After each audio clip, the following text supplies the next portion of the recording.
Hi, my name's Ian Moore. Thank you for joining me.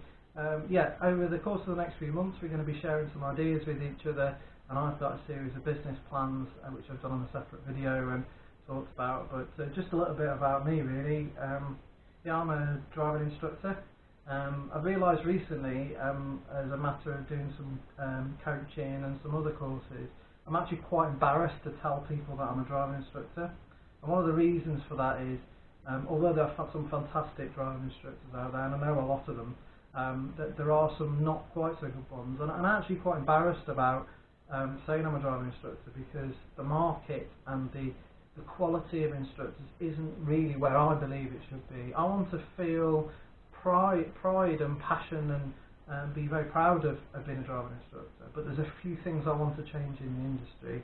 So I have a target to try and change and transform and develop some of that, but also to help road safety in a very pragmatic way. So hopefully we can share some ideas with each other. But today's video really was talking about perhaps a little bit about me and my story.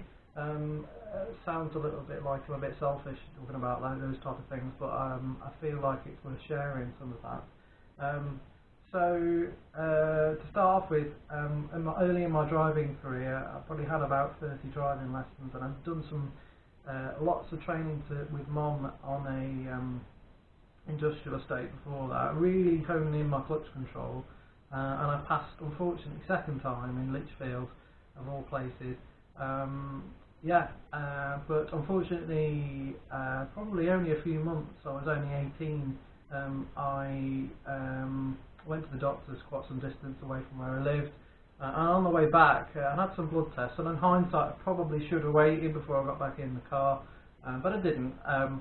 So on the way back, I got sort of stuck, I don't like saying that now, but I got stuck behind two more mature individuals inside quite an old car, and they were chugging along nice and gently around about 40 miles an hour, but this must have been nearly a mile long straight a road. So I decided to overtake. I completed the overtake safely and successfully. Kept a bit of speed on. I was there or thereabouts at the speed limit, but what I failed to sort of take into account is the fact that I was driving not the best car dynamically, but also the fact that the road surface was full of mud at that point, and there was a double bend coming up. The first bend was fine, the second bend wasn't, and it's a classic story, unfortunately, of people of that age that make those mistakes. One of the reasons why I do what I do is because I want to try and help people understand how to avoid that situation and other situations as best as possible. But so I decided to come off the road, obviously, and overcorrected the back end when it stepped out, and ended up going up a big bank at the side and rolling the vehicle. I can still play that back in my head today. It's quite scary, and I think I'm actually still living with some of the consequences of that from a physical perspective. But not a very nice experience. Luckily no one was hurt as a result, except myself slightly, with some whiplash, and I think I've got some neck issues still long term. But so it was quite a scary experience, and that really made me realise my own mortality. And when you're 18, you don't always feel that way, and I don't think we assess risk in the right way. Now looking back at it, I do genuinely feel that my instructor, and this was my responsibility, I made the mistake, but I believe genuinely that my instructor failed to train me on some things. We certainly did. We actually did a lot of those roads, and one of the roads that I came off on, but some of the content of the syllabus and the training was missing for me. And the things I've learned since, things like limit point analysis and scanning the road surface, advanced driving techniques more than anything else, and also vehicle dynamics, have really helped me to understand what happened with that. So if I went back now to my 18-year-old self, I'd train myself on limit points and reading the road surface a lot better and understanding where the limit is on that. But I think also I probably needed to get some racing out of my system, or some pushing the boundaries a little bit on speed. So these things happen, but you learn from them. So my plan of action at that point, after crashing and recovering and spending a lot of money on hiring a car for my mum until the courtesy car from the insurance company showed up, and feeling very guilty and upset about what happened, was to become a car designer, a transport designer. And my focus there was to do road safety and try and improve cars from an engineering perspective. And unfortunately, I probably took the wrong course in hindsight. It was much more of a visual and aesthetic side of transport and car design, if you like. And so therefore it didn't quite work out that way. But I completed a degree and it ended up being product design rather than transport design. That's a longer story and maybe for a different video. But moving on from that, I decided to be a driving instructor. I made that decision at university, and I heard all the claims of earn £30,000 a year and lots of other claims as well, and quite excited me really about doing that job. It was road safety, so yeah, quite exciting. So I went ahead and paid quite a lot of money to do some driving instructor training, and probably haven't really thanked them, but thanks to Marcus and Helen in Welshpool for doing that training. There was elements of the training I think could be better, but that's always the case, I think, and there's also elements of the training which still are in my head today. And some of the things, like I talked about limit point analysis and reading the road surface and a lot of advanced driving techniques, they definitely taught me. And anybody that doesn't know about the process of becoming a driving instructor, there's 3 exams. Part 1 is a theory, including a hazard perception test. Part 2 is the driving test, if you like. And part 3 is the training side of things, where you have to train and develop the examiner, actually. And then when you get through those 3 stages, slightly more difficult than it sounds, then you are qualified. And then every so often you have to do a standards check, what's known as a standards check now, it used to be called the check test, to make sure that you're up to standard, where the examiner would sit in the back and watch you train a student, or sometimes it would be in role play. So yeah, I went through that process, and that was quite a difficult process for me. I'd learnt a lot on the part 1 was fine. Part 2 I'd learnt a lot. There was a few things that I didn't know at that point that I wish I did, and in fact this really just explains the issue with driving. One of the things I didn't know, genuinely didn't know, is about frequent street lighting, and that being connected with the 30-mile-an-hour zone. So 30-mile-an-hour sign, no signs afterwards because it's got regular street lighting. And if I'd have known that, I would have certainly not failed one of my part 2s. Unfortunately, that information, for whatever reason, not to blame anybody, was omitted from any of my training up to that point. And I think there's a lot of assumptions like that within the driving instructor industry, and I think that could be a lot better. So yeah, it's something I want to change within the industry. The other thing is that's actually that information is found very, very deeply embedded into some quite difficult to access. It's accessible, but you wouldn't know about it unless you're a professional trainer. It's delved, really deep. It's not in the Harvey Code, unless I'm mistaken. Please tell me if it is. I'm sure I'll get corrected if that's not correct. But yeah, it's not clear on some of these things, and some of the changes that are happening at the moment, where councils can take more authority on where they put road signs and what they do, also is a little bit potentially contrary to some of that. So the only point usually where somebody learns that usually is on a speed awareness course after they've passed their driving test, very often from my experience, or hopefully at the learning to drive process stage.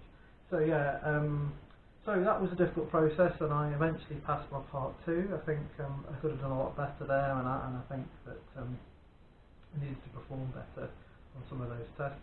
And then I went for my part 3, and initially I failed dismally. So I actually got some additional help from another trainer then. I was just moving to a different location and found another local trainer, and his name's James Dawson. He was a true inspiration. I found him on the internet, on part of one of the ADI forums, in driving instructor forums. Incredible guy, and yeah, he filled in a lot of gaps hell of a lot of gaps for me and helped me deliver the training that I have now. And I still remember some of the words that he says to this day, and the way he says it. He was also had a very broad Stoke accent, so a lot of the things that I said then at that point were in a Stokey accent. So needless to say, I still do that sometimes.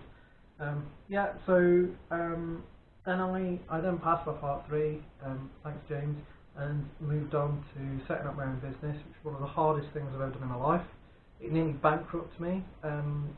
It gave me a lot of anxiety and emotional concerns, but eventually we got there, and a lot of thanks to the franchise in Stafford, Into Gear, from Dominique Coughlin. She really helped me set up my business at that point, so thanks Dom. She really made me understand the business model and how that works, and so I worked with her probably for about 2 years, providing provisional licence holder training. I also went through all my advanced tests at that point, which is probably for another video. It's quite a long-winded process, but yeah. So did all my advanced tests and decided to go independent, or indie as it is in the marketplace. And I went indie for about 3 years, and had a move of address at that point and things. So a lot going on there, and I set up a successful business in Stoke-on-Trent.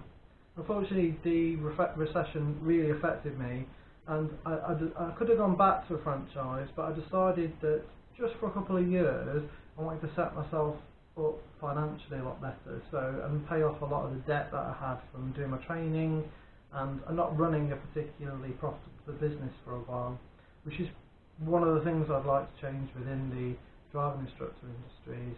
These sort of margins and making sure that we do earn reasonable money from what we do, not looking to make a fortune, but at the moment most instructors don't actually earn as much as you may think. And we'll go through some of the reasons behind that and the modelling behind that.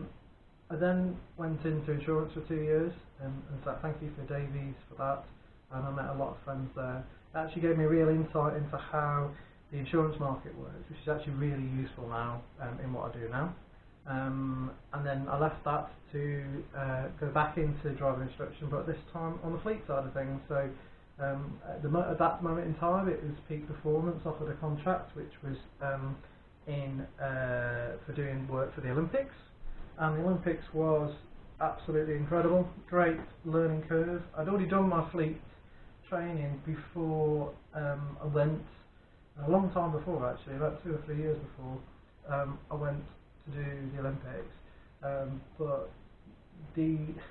not only the experience from doing full licence holder training and for that intensity, but also working with other driving instructors, and especially very high quality, good quality driving instructors, which was just incredible, with a lot of industry experience, incredible, and a lot of context again from that. And that really set myself up in the career I am now, which is in the fleet training market, which is a completely different market really than the provisional licence holder side of things. Recommended, can be hard work at times, but I enjoy it. So it's a good market to be in really. That set me up for that. And the other thing is with London is it gave me a great opportunity to learn. Sounds crazy, but how to drive in London. I mean, geographically, when we drive in different parts of the world or different parts of the UK, the standard of driving, the different approaches are entirely different. So I learned a lot. I mean, London's one of the most difficult cities in the world to drive in to some extent. I'm sure there are worse, but it's up there. It's quite a difficult place to drive. So a lot of learning took place. And I also learnt to drive with hand controls, and I learnt to drive a lot more with automatics or manuals, larger cars and things like that. And then I did some chauffeuring for the Olympics as well. And then my career sort of took off in the fleet side of things really, so and that's pretty much where I am today. So a little bit of background on me, so you know where I stand. I've got a lot more to say and a lot more to talk about, so please stay with me. Make sure you hit subscribe, but I'm interested in your feedback. Any thoughts on my career path and how I came to this point? If you've got any questions, if you're starting out in the industry, or maybe you're a provisional licence holder, or maybe you're an instructor that wants to move into the fleet industry, or anything like that, then yeah, send us a message and get in contact. So interested to hear from you. Thank you very much.